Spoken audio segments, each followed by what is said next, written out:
దేశం అంతా పక్కన పెడితే మన రాష్ట్రం విషయానికి వస్తే ఏంటి మీ నాయకుల మధ్య సయోధ్య కుదిరిందా? అండర్స్టాండింగ్ అభయ్ ఆపరేషన్ అభయ్ ఏదో నడిచినట్టుంది. మీరు ఇట బండి సంజయ్ ఇంటికి వెళ్ళడం, అభయ్ పాటిల్ తీసుకెళ్లి కిషన్ రెడ్డి, లక్ష్మణ్ వీళ్ళంతా ఏదో కలిసినట్టున్నారు. ఏంటి ఆ సయోధ్య వాతావరణం? అది ఏంది ఆ ప్రయత్నం ఏంటి? అసలు జనరల్గా అన్ని పార్టీలలో ఇవాళ రాజకీయాలు ఎట్లయిపోయారంటే పోటీతత్వం ఉండడం సహజం ఉంటుంది, ఖచ్చితంగా ఉండాలి కూడా. ఎగ్జాక్ట్లీ, మీరే ఒప్పుకుంటారు, ఉండాలి కూడా. రెండవది అంబిషన్ ఉంటుంది, పోటీతత్వంతో పాటుగా అంబిషన్ ఉంటుంది.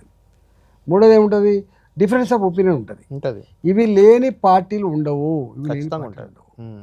మాకు వాళ్ళకి ఎప్పుడు డిఫరెన్స్ ఆఫ్ ఒపీనియన్ లేదు.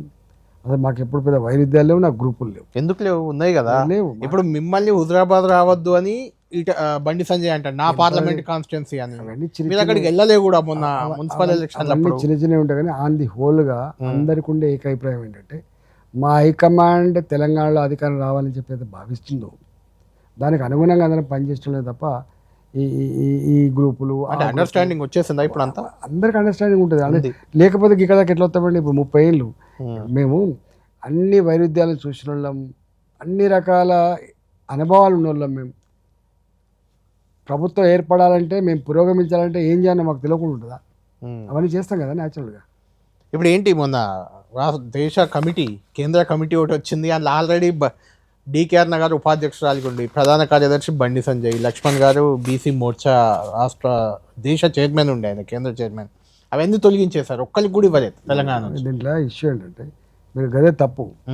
లక్ష్మణ్ గారికి అత్యున్నతమైనటువంటి ఉన్నది వర్కింగ్ కమిటీ ఉంటాయి కదా, వర్కింగ్ కమిటీలు ఉన్నట్లేండి, కానీ అంతకంటే పెద్ద ఉన్నది తీసేశారు కదా. ఒకటి ఉన్న పోస్ట్ అంటే ఎన్ని ఇస్తారు ఒక మనిషికి? మా అంటే కొన్ని అనుకోకుండా వస్తాయి. బోర్డులో కూడా ఉన్నాడు బండి సంజయ్ గారు ఉన్నారు, కేంద్ర మంత్రి అయ్యారు. అవును, కిషన్ రెడ్డి గారు అన్నారు, కేంద్ర మంత్రి అయ్యారు. కేంద్ర కమిటీలో మీరు అసలు ఒక్కరు కూడా లేకపోవడం. లక్ష్మణ్ గారు ఉన్నారు, ఇస్తారు. వాళ్ళు ఎప్పుడు మళ్ళీ ఇస్తారు కావచ్చు, ఎందుకు అనుకుంటున్నారు అట్లా ఇయ్యారని? ఇక్కడ అవసరాలను బట్టి, ఇక్కడ స్థాయిని బట్టి తప్పకుండా ఇస్తారు కావచ్చు. కేంద్ర మంత్రివర్గ విస్తరణ కూడా ఒక చర్చ జరుగుతుంది. ఈటెల రాజేందర్ ఏమన్నా కేంద్ర మంత్రిగా అయ్యే అవకాశం ఉందా? అంటే ఛాన్సెస్ ఉన్నాయా? మా అంటే అట్లా పోయి దరఖాస్తులు పెట్టుకొని చెప్పారు. కానీ మీరే ఇప్పుడు అన్నారు కదా అంబిషన్ అనేది ఉంటుందని. ఈటెల రాజేందర్ ఉండదా? అంబిషన్ ఉంటుంది కదా. కేంద్ర దేశాన్ని నడుపుతున్న పార్టీ, అందులో స్టేబుల్ గవర్నమెంట్ ఇచ్చేటువంటి పార్టీ, అనుభవంతో కూడుకున్న నాయకత్వం ఉన్న పార్టీ మాది. వాళ్ళకి తెలంగాణలో ఏముంది, గుజరాత్లో ఏముంది, యూపీలో ఏముంది, తమిళనాడులో ఏముంది తెలియకుండా ఉంటుందండి. వాళ్ళు ఏ మనిషిని ఎవరిని ఎక్కడ పెట్టాలి, ఎప్పుడు పెట్టాలి, ఎట్లా పెట్టాలి, ఇవన్నీ మా పార్టీ హైకమాండ్ చూసుకుంటుంది. అంటే రాష్ట్ర అధ్యక్షుడు కూడా ఏదో వచ్చే ఎన్నికల్లోపు మారుస్తారు ఖచ్చితంగా ఒక చర్చ జరుగుతుంది. గతంలో మీరు కూడా రాష్ట్ర అధ్యక్షుడు అవుతారని ప్రస్తావన వచ్చింది. రానున్న ఎన్నికలకు ఇప్పుడున్న వాతావరణంలో ఇలానే వెళ్తే నిజంగా బీజేపీ గెలిచే అవకాశం ఉందా? ఒక మాట్లాడుతున్నా, ఇలా అంతో ఇంతో గ్రౌండ్లో ఉండి ప్రజలకు ఏమన్నా ఆపద వస్తే, సమస్య వస్తే కొట్లాడేటోడు ఎవడండి? మీరు చెప్పండి. ఇలా హైడ్రా ఉంది, ఎవరు కొట్లాడిందండి? మేమే కొట్లాడినాం. రెండు, మూసి సంబంధించిన విధ్వంసం ఉంది, ఎవరు కొట్లాడి? మేము కొట్లాడినాం. ఇలా ఫీ రియంబర్స్మెంట్ ఉంది, మేము కొట్లాడినాం. ఇవాళ 22A భూముల ఆక్రమణలు ఎవరు కొట్లాడుతాం? మేము కొట్లాడుతున్నాం. ఈ 2.5 సంవత్సరాల కాలంలో ప్రతిపక్ష పాత్ర పోషించాల్సిన పార్టీ ఇంట్లో పడుకుంటే ఇవాళ ఆ పాత్ర పోషిస్తున్న మేము, మమ్మల్ని పట్టుకొని మీకు ఇట్లా అయితే ఎట్లా అంటే మేమే పురోగమిస్తున్నాం, మా మీదే విశ్వాసం ఉంది, మమ్మల్ని ప్రజలు కోరుకుంటున్నారు, మేము వస్తేనే ఈ రాష్ట్రం బాగుపడుతుందని చెప్పి భావిస్తున్నారు.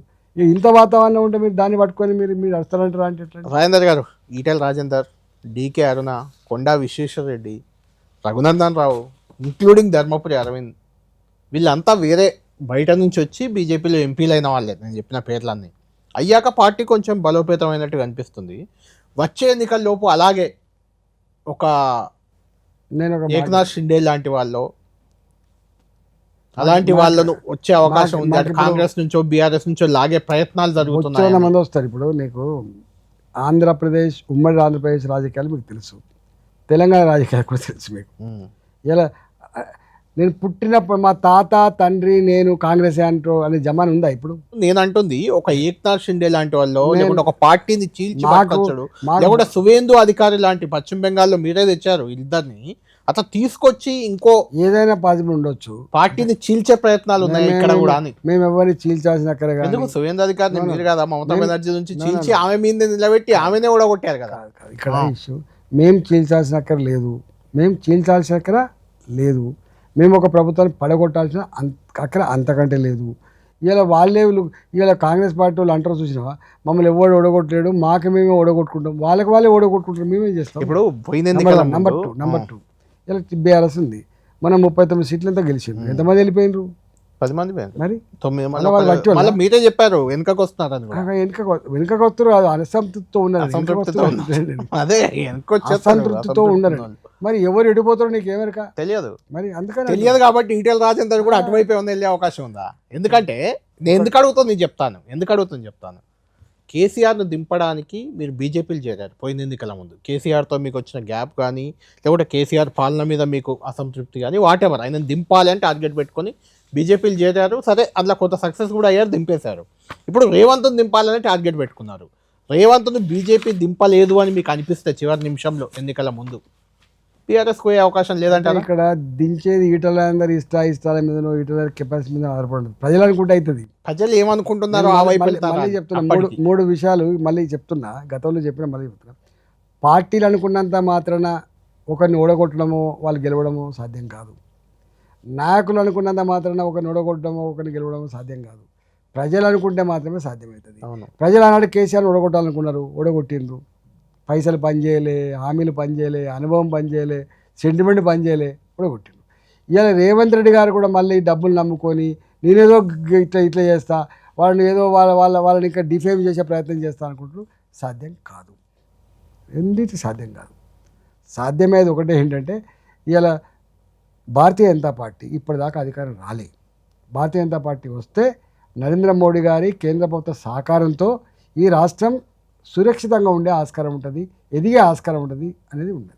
అంటే కేసీఆర్ ప్రభుత్వంలో నేను చూశాను, మిమ్మల్ని చాలా దగ్గర నుంచి ఉద్యమంలో చూశాను, ప్రభుత్వంలో చూశాను. మీరు టీఆర్ఎస్ ఫ్లోర్ లీడర్గా ఉన్నారు.